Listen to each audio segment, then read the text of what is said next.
amba yéenay doo ko waa in detail exactly. so yooyu man dama yaakaar ne maybe public trust bi tamit mu ngi fa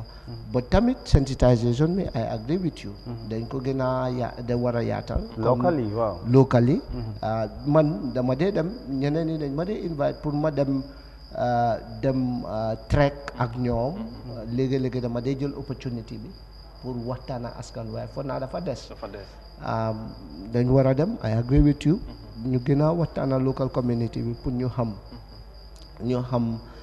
GPU seen mandate ci boppam taxawaay bi lan la taxawaay ak am na lu ma bëgg a faate woon tamit ñu ngi support media council bi bu baax a baax pour ñu mun a ñoom tam ñu mun a bokka ci wala nit ñi gën leen a mun a xam comme media council bi ñooy mbootaay bi nga xamante ne ñooy saytu problème ñooy wax noonu public trust diggante journaliste bi ak exactly ñoom ñooy police ñoom ñooy police journaliste yi exactly parce que nit ki bu la dégloo wala nga wax wala mu lay seetaan ana noo doxale wala nga wax ci moom bu amee li moo ñaxtu ci media council bi lay dem du dem si GPU ñoom ñooy diggante non ñun sax soo ñëwee ñun suñ interest mooy suñ journaliste yi nu ñoo liggéeyee te kenn du leen sonal ñun suñ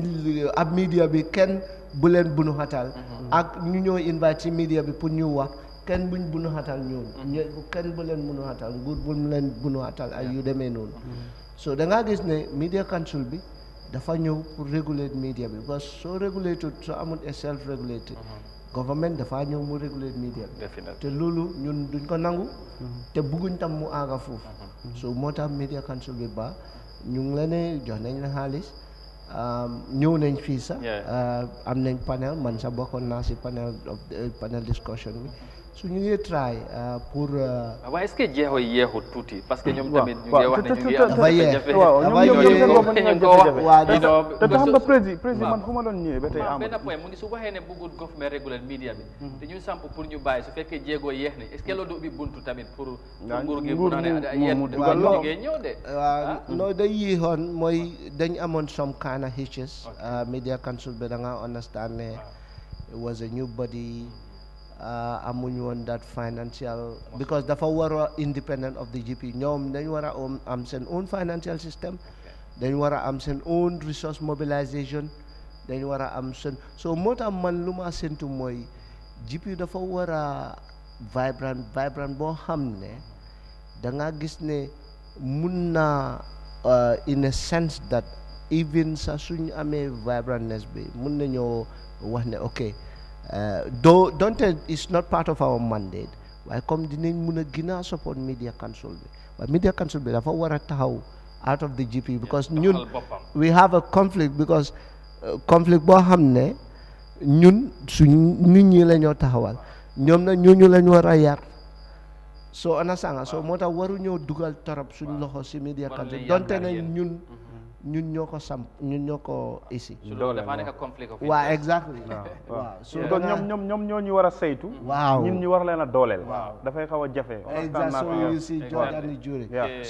man fu ma doon waxee mooy ba léegi ci laaj bi ma nekkoon tey boo xoolee yow tukki nga wax nga ko démb understand nga xool fu mel ni Sénégal gis nga ki gën a néewlee njànga understand na ne am na mbootaay bu nga xam ne ñoo tënk lépp luy yëfi taskatu xibaar yi ñoom Bamba Kassé understand nga waaye tey daf lay leer ne fii ok suma yaay mi nga xam ne olof rek la dégg xamut ndax exemple MS mooy président yi Gambia Press Union man ma bokk ci Amadou bokk ci keneen bokk ci muy ñun taskatu xibaar yi understand nga suma maam bi nga xam ne mu ngi badi bu fële wala suma joolaa bi toog fële ci fooñ yi ñooñu dañ am problème bu nga xam ne ñoom gisuñ seen bopp ci mbootaay bi te loolu li tax mooy li ma la wax mooy local yi dafa des pour mbootaay bi des a jox cër li nga xam ne moom moo nekk local language te li ci ëpp boo xoolee tey the biggest and the most popular programmes yi nit ñi di gën a déglu surtout ma la local community bi local language programmes yi waaw ndax foofu tamit desut pour yéen ngeen gën a jël seen jéego pour dooleel li nga xam ne moom moo nekk local language yi ci biir mbootaay foog naa is a collective responsibility journalist yi am nañ seen waala yow soo invite politicians yi 10 times nga invite maybe GP once Yeah. or maybe GP Solen. So I think everyone has a responsibility. ñun ñëpp nañ ci war a jàpp. Thank you suñ mbootaay la waaye foog naa ne tamit suñ yaatuwaay bi tam mu ngi bari ci réew mi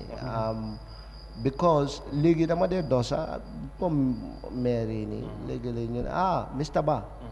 xam nga GP président I think xam-xam bi ci GP mu ngi gën a yaatu mu ngi gën a yaatu waaye we still have a room journalists yi am nañ because ñun even community radio si dañ leen di engage so ñooñu suñ ñëwee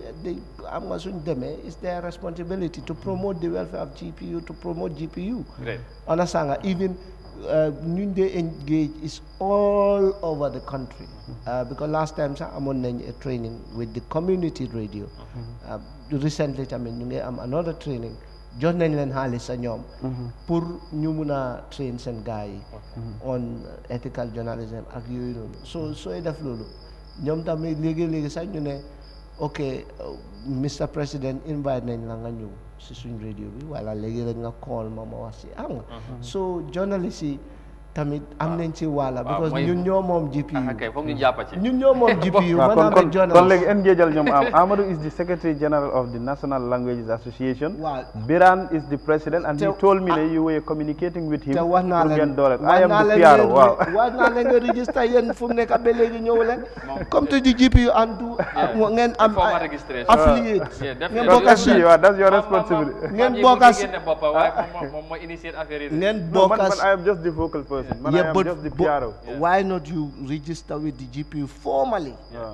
as an affiliate? Yeah, because definitely nga xam ne ñun tam registered with the chambers. But come to the GPU. But now next is GPU and we'll do that. So you That's see, your promise. te GPU ngeen waroon a njëkkee sax. Yeah, very well. Léegi MS bala because of nga war a dem.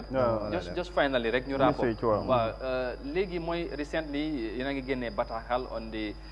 celebration of the International Day for Impunity Crimes Against Journalists. Yéen a ngi wax ne about more than 15 cases assaults have xew na depuis in the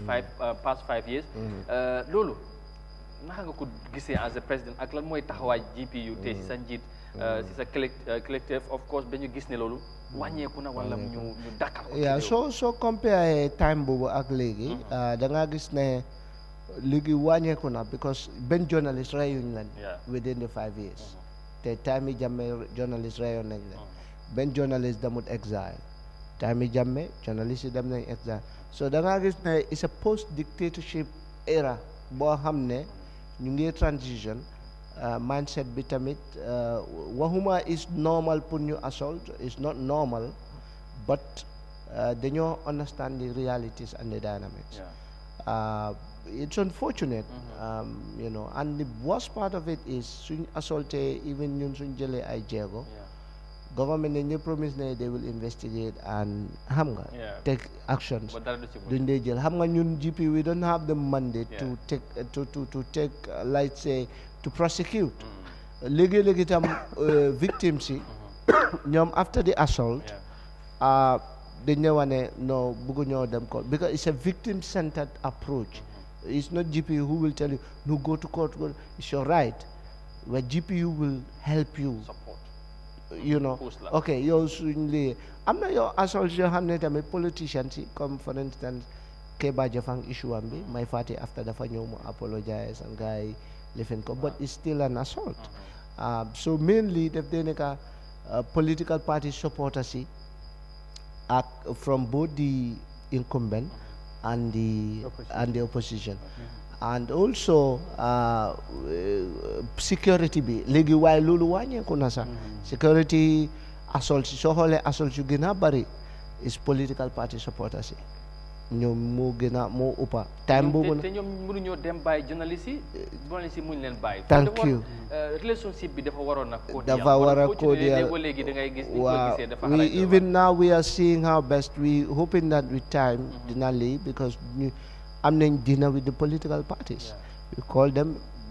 you know GPU was taking care of the place the food pour rek ñu am that relationship ñu waxtaan ak gaay ensure that ñu understand suñ dynamics yi ñoom tamit ñu understand ñu understand ñoom seen jafe-jafe si journalist yi because raise nañ certain issues waaye journalist yi tamit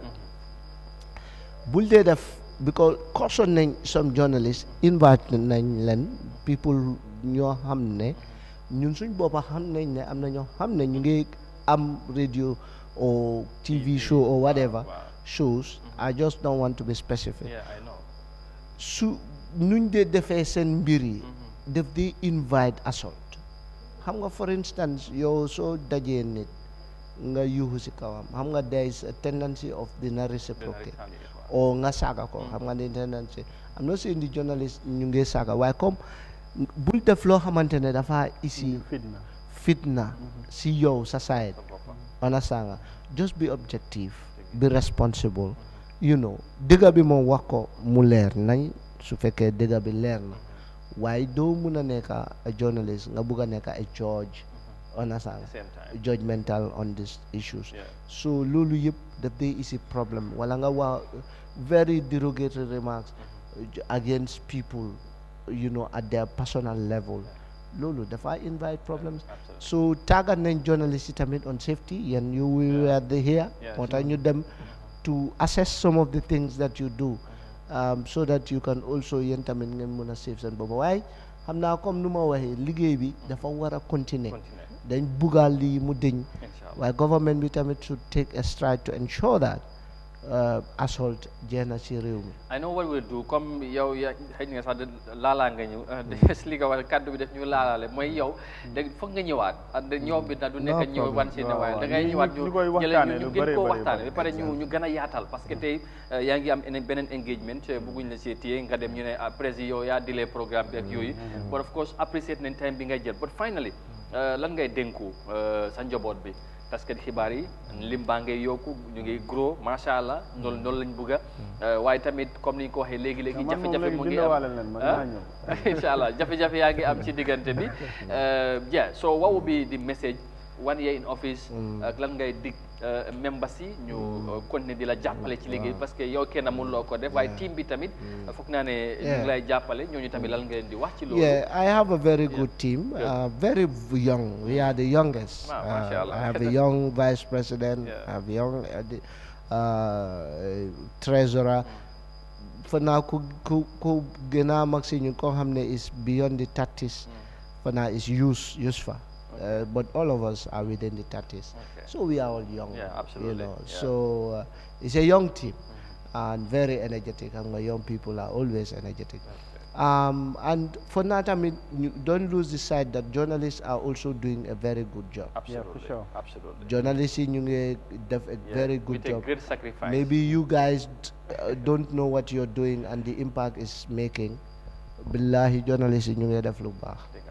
Maybe am na si ñoom ñoo xam ne at least maybe nuñ dee perceive things also but you guys are doing good. Thank you know comme every day nga jóg suba teel nga ñëw pour sensitize nit ñi on issues and some léegi xoolal léegi public discourse bi on political issues and developmental issues bari na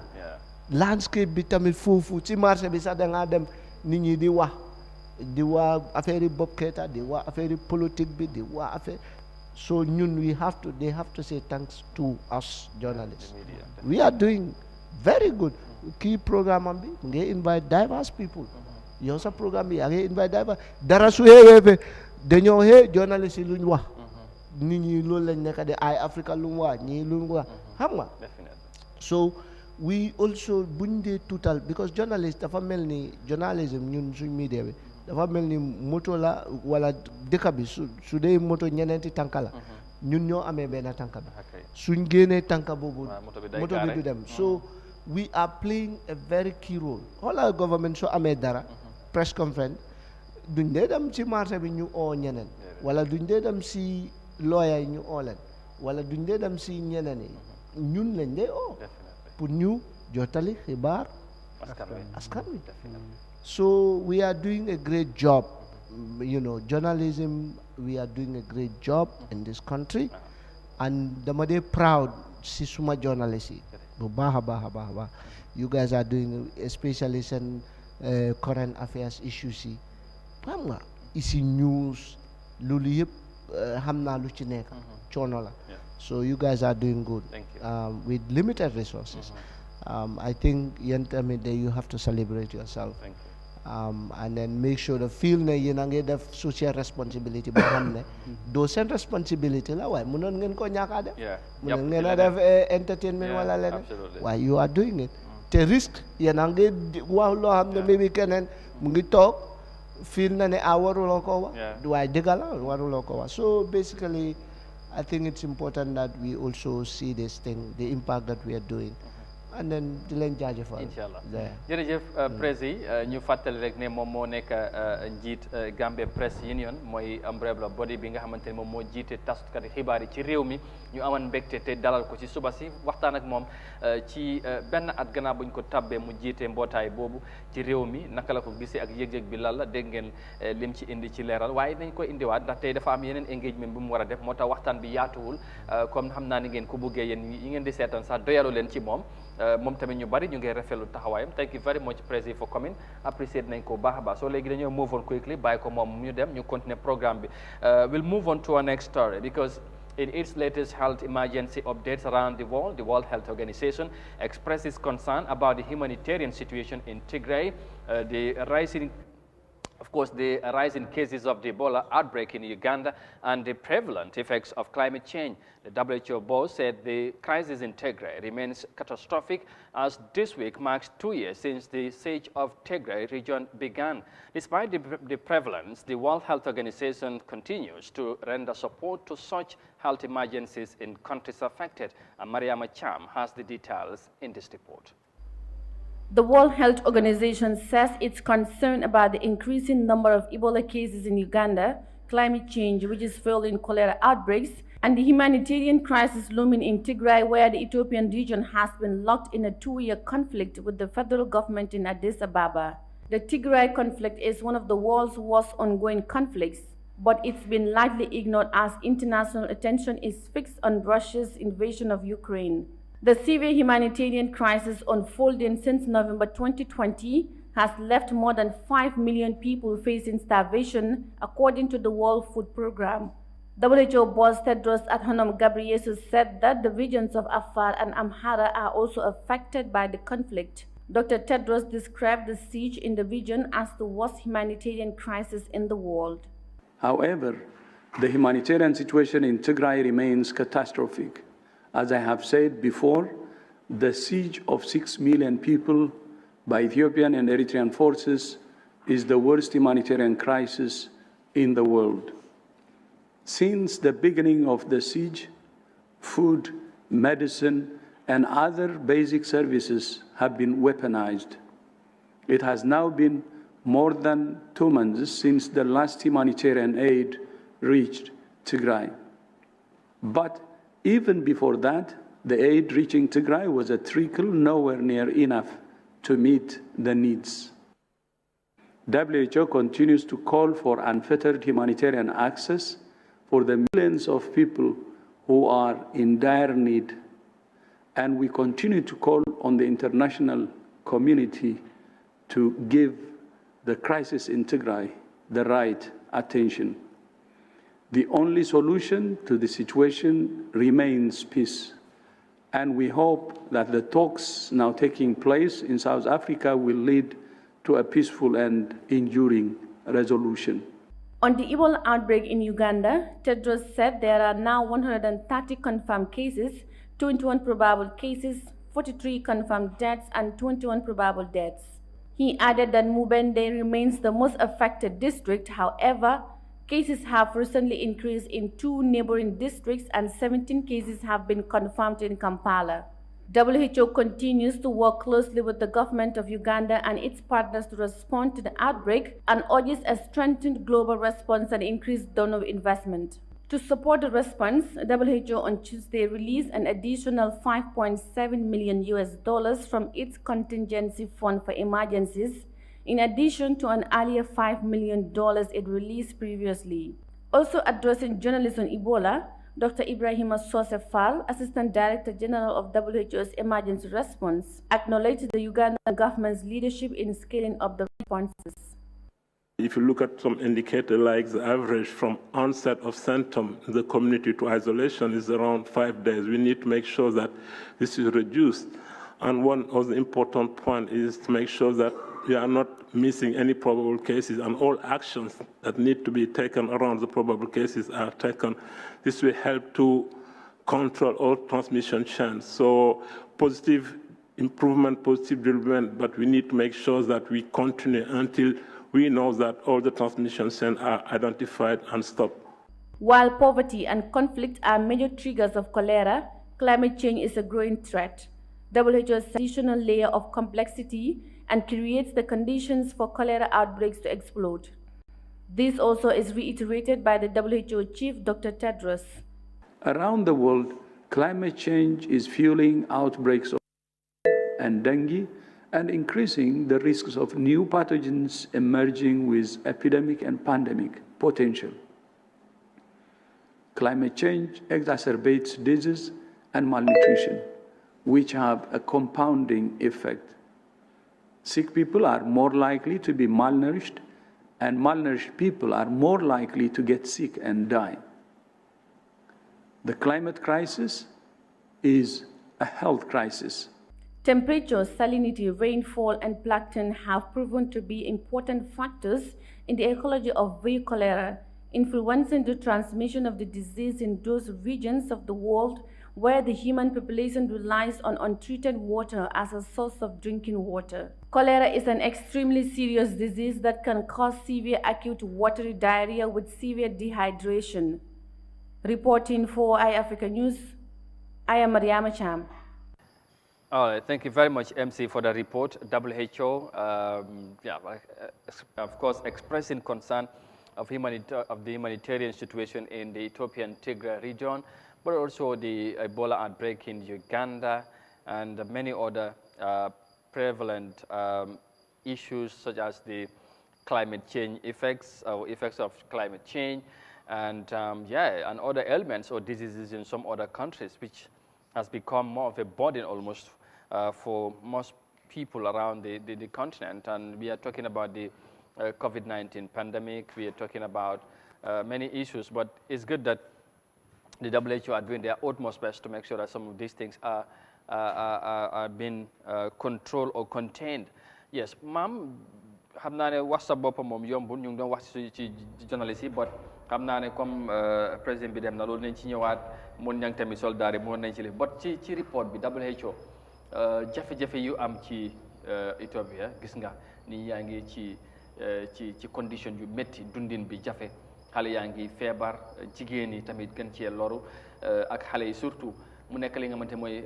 condition yu métti te lii yëpp ay xeex donc li nga ko gisee ni loolu moo ko waral nga ñëw Uganda Ebola bi mu ngi leen di sonnal ñoom tamit di ci indi ay jafe-jafe WHO mi nga xamante ne moom mooy mbootaay bi seet wàllum wér-gu-yaram ci àdduna si ñu ngi ci am ay concerns yu bari ñu ngi ñaax nag ñu gën cee taxaw ba gis ne tey jafe-jafe yi mun nañ ko li nga xamante ne moom mooy wàññi wala ñu daan ko parce que dafa métti ban jàngat nga am ci li nga dégg ci report bi ak situation ci réew yi nga xamante ne tey réew yu bari ñu ngi dund ci Afrique ci jafe-jafe ay ci yu nekk mu nekk li nga xamante ne mooy lu métti surtout ci xale yi ak jigéen yi. waaw xam nga xale ak jigéen dañ doon ñu nga xam ne daanaka dañ xaw a ñàkk kattan ndax li ko waral mooy tout tànk mënaloo boppam dara jigéen yàlla moo ko xañ doole kon ñaar ñooñu bu fitna amee daanaka dañuy nekk victime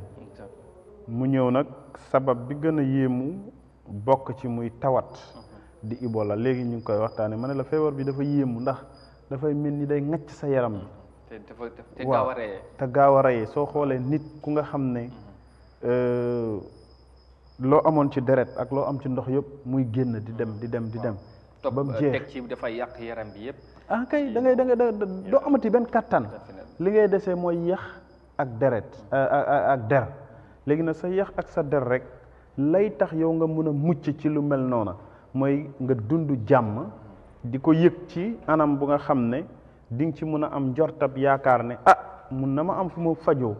waaye tey bu fekkee yow ni ñaa ngi reyante fële nga xalaat ne bu ma fa yeggee man dinaa dee te foofu nga war a dem fajoo ji ka lay faj sax ndax dina am sañ-sañu ne dinaa dem ci hôpital bi pour faj nit léegi nag ñaari fitna yooyu réew mu koy dund la ñuy ñàkk ci ay bakkan day bëri la fay loru day bëri te WHO seen concern dem na ñëw na yépp mooy ne naka la réew yooyu di delluwaatee am jàmm bañ mun a jël taxawaay bi nga xam ne dinañ def seen kéem tolluwaay kàttan pour mun a dooleel wàllu paj mi ak wàllu wér-gi-yaram mi te loolu mooy problème bi di fekk jàmm dellusiwul ci dëkk yu mel noonu come dem na ñëw na lay loru mooy ëpp ndax ñi nekk ci secteur bi yépp seen xel du dal duñ am jumtuwaay yu ñu mën a jëfandikoo duñ am li nga xam ne moom moo nekk human resources buy taxaw pour xeex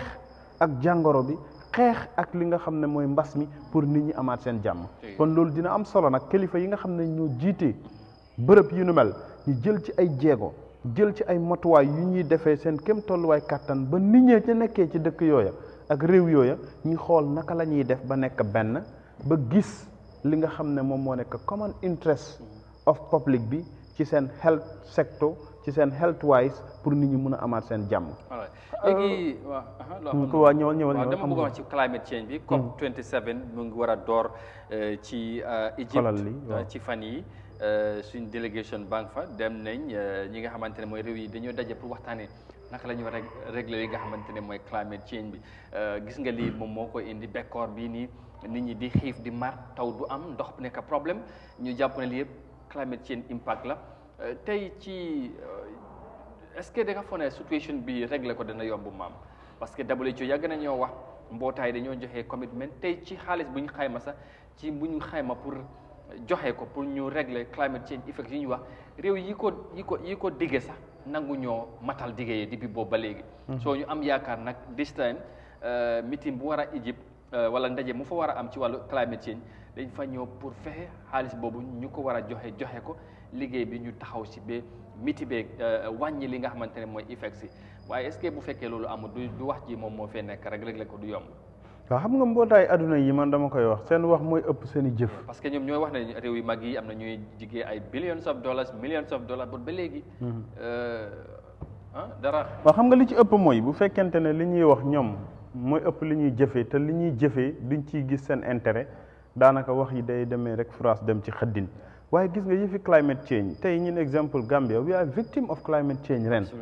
ci ren situation bi ñaata nit ñoo fi float.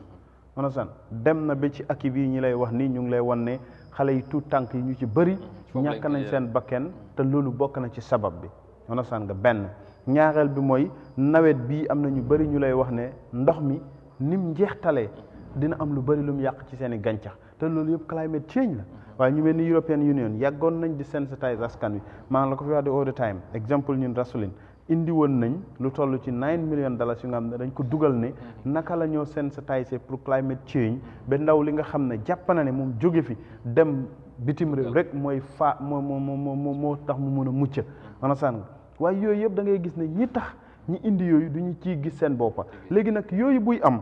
réew yi nga xam ne ñooy jël seen koom-koom di ko dugal ci lu mel noonu seen xel mun na cee tey waaye taxawaayu Afrique la as a continent anasaan nga pour ñu xool naka lañ mun a def jël suñ kéem tolluwaay kattan ak matuwaay yu ñuy def ba lépp lu nga xam ne lu ñuy indil gàllankooru ëllëg la ñu fàggandiku ko tey ndax ñu ngi lay wax ren comme ndox yu mel ni yi am gëj na fi am ñeneen fukki at ci ginnaaw loolu moo jiitu ñun ñi bëri tey ci ñi ciy wax ci suñ juddu. nu mu fi amee ci Gambie noonu la fi amee réew yu bëri ci Afrique ak ci àdduna si of course loo xam nga climate change bi ñu lay xoolal fan yi xoolal ni muy tàngee naka bëccëg ak nu muy mel guddi nit ñi yëpp guddi yi ñu toll nii ñu ngi socc onasan ngir sunub bi nga xam ne yaa ngi koy gis onasan da ngay toog boo eewoo suba mu mel ni yow yaa ngi ci xaaju guddi te fekk bat set na onasan nga loolu yëpp climate change moo koy waral waaye loolu tey dañ ci war a tàggat nit ñi ba mu leer ñi ne lii buy am na lu ñuy mën a fàggandiku pour ñu mucc ci yu mel noonu ba du ñu jural jiye du ñu jural fitna te loolu nag suñ ay nguur ak Africa as a continent ñoo war a jël responsibility yuy tax tey lu mel ni Gambia bu climate change amee ba ndox miñ doon amatuñ ko géej ak ñi wër fu nekk ci biir réew mi naka lañ mën a def pour jëfandikoo suuf si ba am gàncax guy tax ñu mun a dundal suñ boppa onasan nga yooyu yëpp bokk na ci nga xam ne matuwaay la ak taxawaay climate change mun na fee am ba nga xam ne géej gi tey bu dee mool bi waroon naa dem nappi géej gi ni muy mel bu balee ndax kooku dina dem yow mi yaakaaroon jën tey exemple nga am diabetes understand nga ñi ne la yow waruloo wala nga am high blood ñi ne la waruloo lekk yàpp guddi understand nga te yaa ngi ñàkk kattan wala sa deret melut noonu nga war a lekk jën bu fresh nappkat bi bu demul nappi because of climate change ci géej gi nu mel understand ko yow mun ngaa nekk victime nga dem ba ñàkk ci sa bakken te climate change mooy sabab yu mel noonu kon jéego la bu nga xam ne jàpp na ma ne war nañ cee jël matuwaay ak taxawaay yu am solo ba ñun ñëpp ñu mucc ci mucc bu nga xam ne dinañ ci gis suñ boppa te àdduna fi mu toll léegi gëm naa ne lu bari umpeetul te du dañuy sukkandiku ci tubaab yi ngir tey kii di wax nii as WHO representative mun na ma jàpp ne africain la lépp lu ko yitteel bokk na ci mu xool ëllëgu Afrique naka la ñuy def ba mucc ci yi nga xam ne dinañu lor ëllëg te ñoo ci mun a faggandiku mu olof daf ne xoddeeku ci balaa ngaa lakkale te balaa nga naan naam. Sénégal Dr. Ibrahima Socé Fall. exactly waaw. assistant director general emergency response. so moom mooy wax noonu so da ngay gis ne mbootaay bi te ku ko jiite ci boppam. di nekk doomi africain te réewam muy dundin yu métti région bi waaw ñu bari ñu ci am sonn te moom ci région boobu la jógee ko sax mu nekk li nga xamante mooy lu doy waar su ko defee maam ñu gërëm la baax ci jàngat bi am na solo buñ ci tolloo gannaaw bu ñu leen fàttalee beneen yoon yéen a ngi ànd ak ñun ci Good Morning Africa programme bi fii ci Africa TV comme ni ñu koy defee suba bu nekk bu waxtu bi jotee daanaka fukki waxtu boot na ñetti fukki minute ak ñeent wala daanaka juróom ci kër gi dañoo jëlaat ci beneen short break dugal Mariama Thiam MC mu ñëw ci newspaper review bi mooy dikkar yëglekaay la lay xëyee tey si seen ay xibaar ñoom tamit loolu mu nekk pàcc bu mujj ci jotaay bi ak ci week bi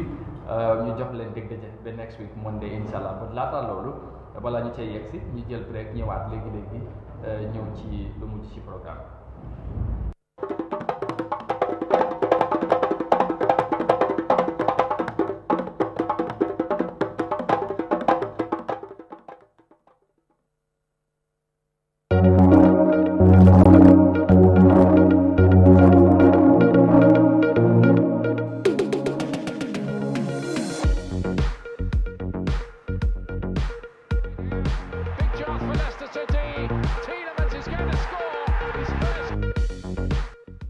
ikuniyaji ibañine kan wota man foy ñala wota amanke ñala anin staji sm dam yalon ko promotion ñon tango mi yalon ko afamata ken 32 inches class kino mi yalon ko brand new wanolom isa sotno staji sm ko wuri warawla class kino mi yalon ko 55 incholom isa connect no ila funoto e whatsapp jibe e facebook jibe e twitter jibe ya be jibe je sako social media la fannala e kasan wuli mo anin kilindam malam mbading nga dinkra ko to soto brikama GTST da mel ko ne flash kin center block no mbe free ticket o dilel ka bo brikama fukata basera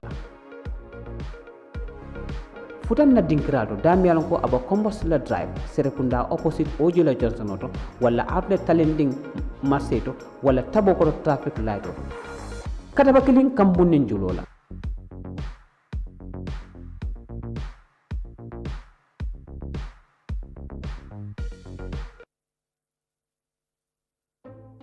Taf Africa Global ñoo ñi njëkk a sanca Eco Smart City fii si réewi Gambia di Taf City di ko waayi ñu ngi diggante Gunjur ak Sifo fanweeri minute rek la laa jël nga àgg sa Banjul International Airport ba ca Taf City di nga dëkk nu la neexee liggéeykaay yaa nga fa bérébu foyeekaay pour seen njaboot am na fa ndugeekaay yu wér mboolem lu askan bi soxla si dëkkuwaay ak dëkkin bu baax rafet te yomba mu nga ca Taf City xayma nañ fa juróomi junneey kër si juróom téeméeri hectalaan yu ñu war a sampa yu nit mun a jënda Taf City dina ëpp Banjul ñaari yoon dëkkuwaay ja rafet na yomba na te juróom fukki nit yi njëkk a jënda dinañ lañ wàññil 20% seet sil Taf tey am sa dëkkuwaay tey jokkool ak ñoom si +220 77 62 333 wala +220 376 2333 wala nga jokkool ak ñoom info@tafafricaglobal.com wala nga seeti leen si seen office ba sa Madiba Mall bu Food Gardens Estate. Taf Africa Global.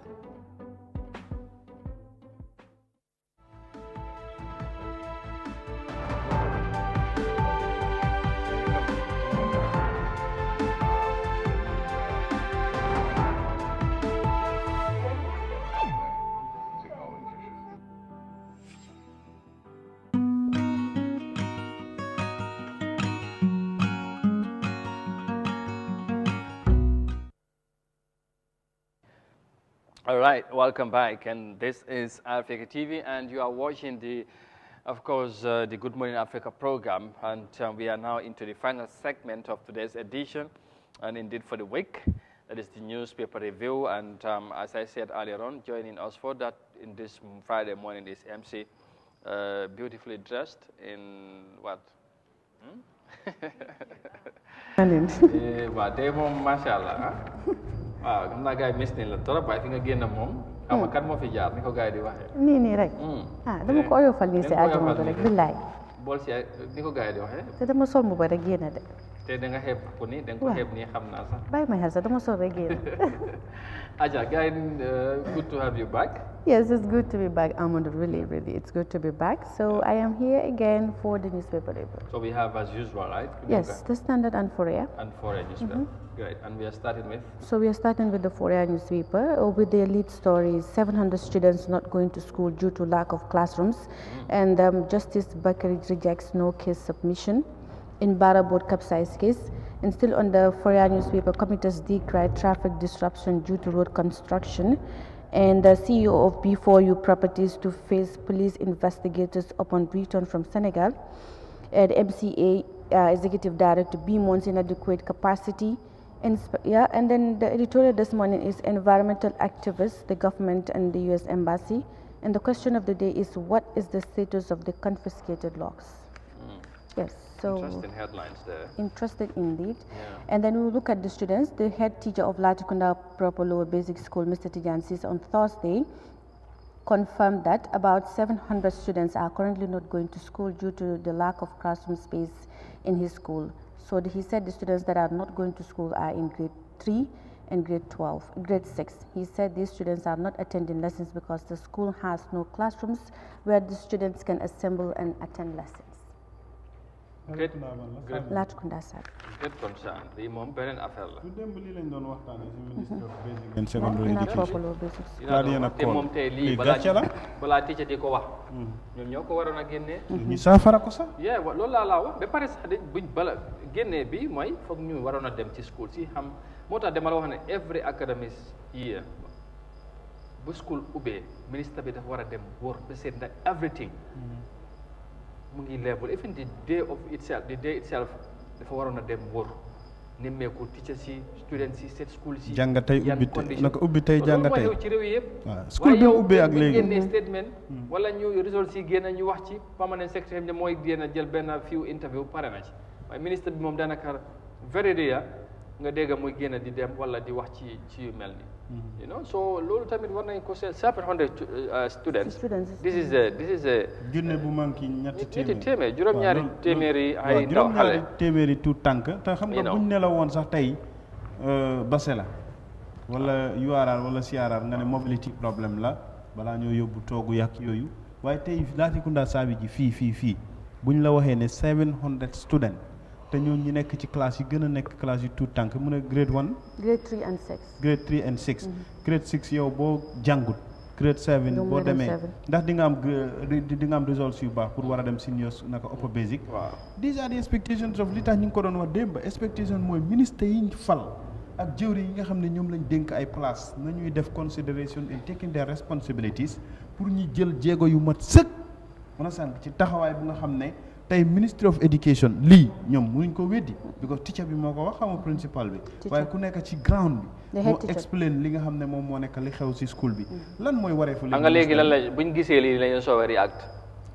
ñoom headline bi dañ koy gis rek ministre bu koy gis mu call permanent secretary what is happening how kii kooku tamit jéema ok let me get to the regional director mu call kooku tamit mu ne let me call to the head minister noonu la headmaster or head mistress so loolu la ñu loolu la ñu jéem a comme naka ngeen dee génne lii ci media bi nii nangam na commencé di dicter di raise ay concerns while you did not do what you are supposed to do on time pour régler situation yu mel nii te classe yi available wala classe yi ñoo amut wala ñoo amut xale yi fu ñoo dugg a toog jàng fi gis nañ fi ay images ñuy wane fi at some extent xale yu doon nekk ci ay ron garab di jàng sometimes da ngay jàpp ne ñeneen ñu koy wane nga ne ok lii yëfi politique la sabotage la ak yooyu but again authority dañ war a wàcc ci ground bi let them go and meet the people that they are serving waaw waaye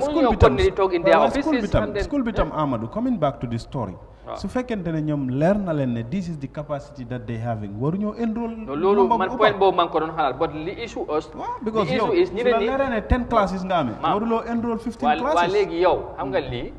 xale yi ñeneen yow seen accessibility ak school bi lan la mun a joxe. track record bi dañ ko dee bàyyi xel ñu ne dañ dee taamu yenn school si. waaye léegi yow su fekkee ne yow am nga la moo tax ñu parents xale yi tamit ba léegi mënuñoo jël seen doom yi yóbbu leen feneen waaw. xam nga su fekkee parents yi fay nañ ba pare nag. loolu laa la wax dem nga si school bi teacher bi moom teacher bi enroll na ko ba pare. ne la kii am na classe. te teacher bi mu leer ko ne school bi amul classe yu mun a occupy ñooñu ñëpp. ministry bi def nañ seen responsibility because dañu war a fulfill mandate ne school bu nekk understand the requirement of classes yi ñu soxla nañ ko am. pour ñu mun a def seen waaye teachers itam waruñoo enroll more than that. because yow tey classe bu ñu la wane 45 students ñoo fa war a nekk. nga dem enroll exemple 80 students. léegi yow soo intoonee nga blame ministry bi te fekk teacher yi because teacher yi li ëpp si liy dugg ci koom-koomi school yi ñoom tam ci seen loxo lay tegu. maam xam nga lii yëpp mun naa wax ne dem na ñëw na ñooñu li nga wax ne mun naa koo nangu. ba lépp tey nguur gi buñ xamoon li doon xew lii yëpp mënoon naa ñàkk am. of course it's about organisation, it's about responsibility and communication. xam nga xam school si naka la ñoo doxale. Amadou, something interesting is here. He said Mr. C added that Emasi Holland was set to go on with the construction of the classrooms, but said some youth within the community of Latrikunda Sabji alleged that the field where the classrooms are proposed to be built is the only community field they have, despite being within the schoolyard. So, like the area that they are supposed to build these classrooms is not for classrooms, it's for the football field. As the youth of Latrikunda Sabji said, it is the only field that they have, despite it being inside the school. No, why it is a community. So is this a genuine excuse? No, wali mo mooy field bi school bi necessary na pour mu am field waaye priority bi mooy xale yi ñi jànga loolu tam foog ñu understand ko because man foofu dama fa dee jaar lu bari gis naa ne sax dañ ko fence because am na time bu nga xam ne it was an open space da ngaa ñëw rek jaar si field bi génn dem beneen side bi waaye fan yii jaar naa fa ma gis ñu ngi fence ci diggante bi pour field bi ñu ngi ko daggal yi fi boppam waaye bu demee ba ndawi Latrikunda wane ne ñoom foofu rek lañ am fu ñoo footballé Latrikunda ak Talinding ñoo bokk Buufa zone na xale yi dem ñi play foofu football understand Serekunda East mu ngi foofu noonu. non Serekunda East laa wax. waaw loolu laa ma ne West tamit mu ngi. waaw non xam nga West sax sori na leen waaye Buufa zone bi. West moo leen gën a jege di. non Serekunda Latrikunda Sabiji la wax di. Sabiji la Latrikunda Sabiji fii mooy school baa ngi nii. ok school baa ngi nii man dama fa dee jaar always loolu laa la wax ñoom am na ñeneen space Joolakunda mu ngi nii daf leen jege. understand nga football field la fu ñu mën a use. war ñoo use advantage ne Latrikunda la nekk. fu mu nekk noonu foofu moom waru ñëw wax. non bu ko school bi soxlaa bu government bi ñoo war a use ñoom tam seen taxawaay jël field bi tabaxal ko student yi. moo tax may la loolu moom des waaw parce que 700 ndaw yi Latrikunda buñ jàngul understand nga ngir la ndaw yi Latrikunda bugg a use football field bi pour ne ñoom foofu la ñuy play come on loolu tam du an excuse. acca ñu dem yes we'll continue with Victims Center calling upon Gambia's National Assembly to hold extraordinary session on TRRC report, a government-wide paper. The Gambia Center for Victims of Human Rights Violations has written to the Speaker of the Gambia's National Assembly for the third arm of government to hold an extraordinary session on the defunct TRRC report and government-wide paper respectively. Yes. Just as a key, they also want the Assembly to convene an extraordinary session on this TRRC white paper. All right. Yes. Maybe they probably listening be Aki Amna and they want the same thing to happen on the TRRC. Sure, on the TRRC but probably report. Waroon nañ koo teel a mun a wax. Balaa Aki bi parce que ñoom de ñëpp xam nañ the fundamental of the TRRC report njëriñ bi ak luñ cee xaar. xëy na ñoom dañ ko war a teeral res but maybe dañ ci bëgg a xëy na dañ jàngee tamit ci Aki bi moo tax xëy na Kijera and his people are now coming out to say the same. So let's see what will be the response of the National Assembly. Man, I think that is important for consideration for victims yi waaye gëm naa ne comme ni nga ko waxee buñ ko teeloon a wax dina doon am solo waaye 6 legislative bi comme ni nga ko waxee ci njiital Honorable Fabakary Tombong Jatta xëj na ñu bëri liñ ci am xel mu tey mooy moom mook Jammeh nañ meloon démba ak APRC Noto Alliance yi fa nekk ak yooyu waaye ñi nekk ci pencum ndawi réew mi gëm naa ne réew mi la ñuy toogal te loi yi nga xam ne moo fës ci white paper bi jàpp na ma ne nguur gi am na dige yuñ ci def te jëfe ko mooy liñ ciy séntu ñu xool fan la wanante di te extraordinary session ni ma ko déggee nuñ ko war a defee am na yeneen ñu am na comme Aki bi nii speaker bi amutoon benn option lu dul nangu 2/3 of the members buñ signé lettre rek demande loolu moom amul ci dara foog mu am ba da ngay gis ne tamit loolu dafa seer extraordinaire dafay cost National Assembly xaalis bu bëri te su bokkul seen budget problème la parce que tamit li leen di fay is dafa bëri so loolu leneen la but whatever lu mu wax is a concern is lañ am so we'll see now National Assembly will give it a try ñu discuss ci waaye tamit discuss bi buñ ci defee extraordinary session what would come next loolu yëpp dañ koo def into consideration but fingers are crossed anyway on their demand. And we move on quickly to... Yes, we move on to Standard newspaper. Their lead story, NAM says government should not stop November 11 demo. And then GT board asked to adopt aggressive marketing amid low bookings. Victim Center urges Assembly to call a session on TRC report on white paper. Court orders refreezing of drug suspects' accounts. And the last but not the least is Gambia's political parties are undemocratic, says the report. Gambia's political parties are not democratic. Undemocratic. Yes. So we will look at the firstly, that is independent Janjambure National Assembly member has advised the Inspector General of Police to grant permission to Pressure Group Coalition of Progressive Gambians to go ahead and with their demonstration on November 11. So the group is planning to take to the streets to protest against rising cost of living, corruption, unemployment, and other things. So he's urging the IGP to allow this group to hold their protest on November 11. That is probably going to be next week. Well, okay, yeah, next week, I think Saturday, is it? Or Sunday? On the 11th. Oh, on the 11th, that's so Friday. Sunday will be on the 6th, yeah, next week, I think. Friday la. Friday la. So, lima ci jaxar rek moy demo bi mom dañ ko yaga wajal bi mom dañ ko téla announce té you know go and forth bi back and forth bi digante ñum ak nguur gi o living police bi ne dañ leen jox permit duñ leen jox yagana so ñu bari dañ fi okay it's democracy people are out to ñew woné sen you know concern ñu demonstrate peaceful demonstration dañ leen wara allow ñene ñu né okay probably xam nga dañ ko wara sétat whether they are not politically motivated krip karab. But anyway, the honors lies on the